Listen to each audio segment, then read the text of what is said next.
People who tend to ruminate and overthink might get the impression that thinking is something that should be limited to like a few seconds a day. The word overthink sounds like thinking too much. But what is overthinking, and is there really a problem with thinking a lot? Hello and welcome to Attachment Maps. My name is Carl, and I've been learning about attachment theory since 2018. I'm here to talk about things that no one else is talking about. So, overthinking is a term that actually means to ruminate. Rumination is essentially an involuntary and not very healthy habit of fixating on thoughts, fears, and memories over and over without really making any progress.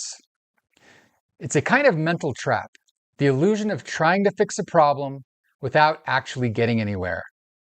It's a state of embeddedness and experience where it's easy to mistake our emotions for reality. It can be really tempting to stay in a state of rumination, but it's also exhausting and draining. Overthinking is also linked to jumping to conclusions. That's when we draw hasty conclusions without enough information to justify them. We might also call this projection, fearing the worst, or just panicking. Here are some ways out of overthinking, like intentionally placing yourself in the role of an observer, becoming present with the emotions in your body, self-regulating, setting some boundaries for yourself, and taking practical steps like watching a YouTube video about overthinking. But what I want to focus on today is the difference between overthinking and what psychologists call metacognition. Because metacognition is a type of thinking that is associated with secure attachment and mental health more generally, it is something that we should be binging all the time without guilt.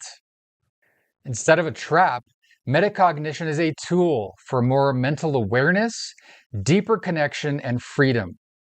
Those things I just told you about, how to get out of overthinking, those were applications of metacognition. So what exactly is metacognition? Well, the boring answer is that it's thinking about thinking. But it's so much more than that. Metacognition is reflection, not just about the self, but also reflecting on the nature of the mind, the nature of emotion, and the nature of humanity, reality, and the world. It's about trying to understand the intentions and motivations of other people and yourself, and understanding your place in the world and how we're all connected. On top of that, metacognition is developing an ability to control how we think, how we feel, and how we learn. For overthinkers, metacognition might feel like philosophy, maybe too intellectual, and for some that may feel a little bit unfamiliar or even threatening. So what do people without metacognition look like? Well, they think in reductionist, black and white ways. They're overly emotional or maybe even overly intellectual. They jump to conclusions. They're stuck in the same old strategies, never thinking creatively or out of the box. They might be overly confident about their knowledge, intelligence, or skills. Think Dunning-Kruger effect. They might get defensive easily. They may be inconsistent or kind of hypocritical about what they say and how they treat others. And people with low metacognition are easy to manipulate because they're reactive and they lack self-awareness.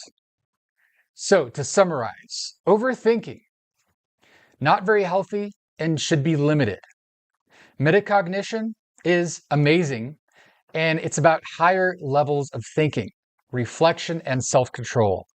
Metacognition is about self-awareness and the ability to expand the mind so that you can more easily connect dots, plan ahead, think things through, self-regulate, see yourself and the world in a more philosophically, emotionally, and maybe even more spiritually complex way. Thanks for watching, and I'll see you next time.